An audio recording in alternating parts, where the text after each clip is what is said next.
In your consumer news this morning, Wall Street ended on a positive note yesterday, but many Americans are still concerned about the economy right now, especially when you see your 401k or IRA take a hit. But should you act fast or take a beat and maybe ride it out? Take a deep breath. Here with some clear answers and some smart steps to protect your retirement savings during a market roller coaster is our money and business expert, Derrick Kinney. Good morning, Derrick. Happy Saturday.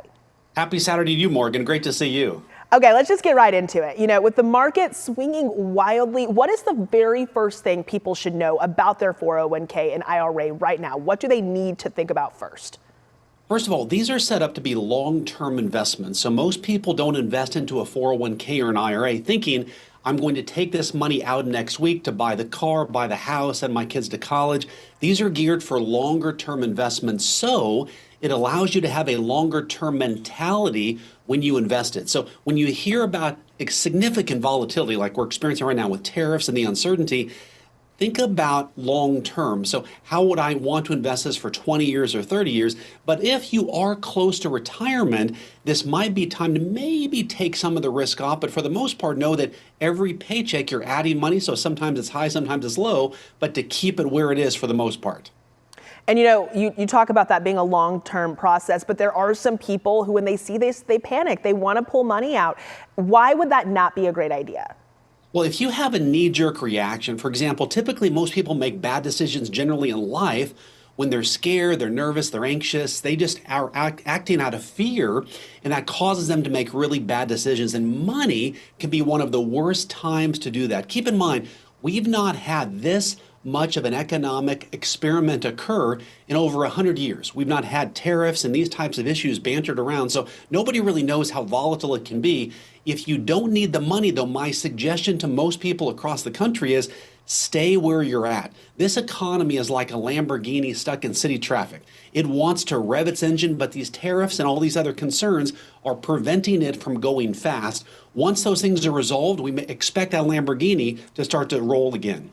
And some of the advice that you share, Derrick, when you talk about that, you actually say that volatility can actually help long-term investors. Can you explain that? Well, keep in mind, it actually provides, I should say, some opportunities for people. And that is, when you think about markets that go down, down, down, that sometimes can be a good buying opportunity. So one of the benefits of a 401k is every pay period money goes in. So sometimes you're buying when the market's lower, sometimes higher, that averages out the risk that's there. But if you have some money on the sideline right now, I personally am still not convinced this is a good time to buy, only because it's so unpredictable right now. I don't want to put people's money at unnecessary risk. And a group that I know this is really probably most top of mind for are folks who are getting close to retirement, who may really feel like time is running out, that they don't have the time to think about this necessarily in a long-term way. What is your advice for those folks?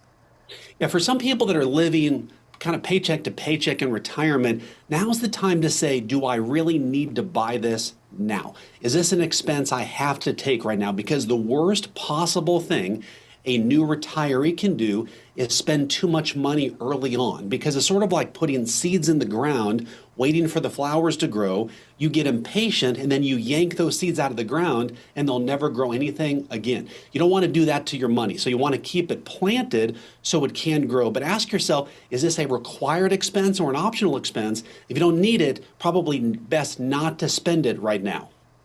Derrick, you always make us feel so much smarter. Give us a little bit of peace in sometimes a stressful situation. We're grateful for you. Thank you for being here on a Saturday.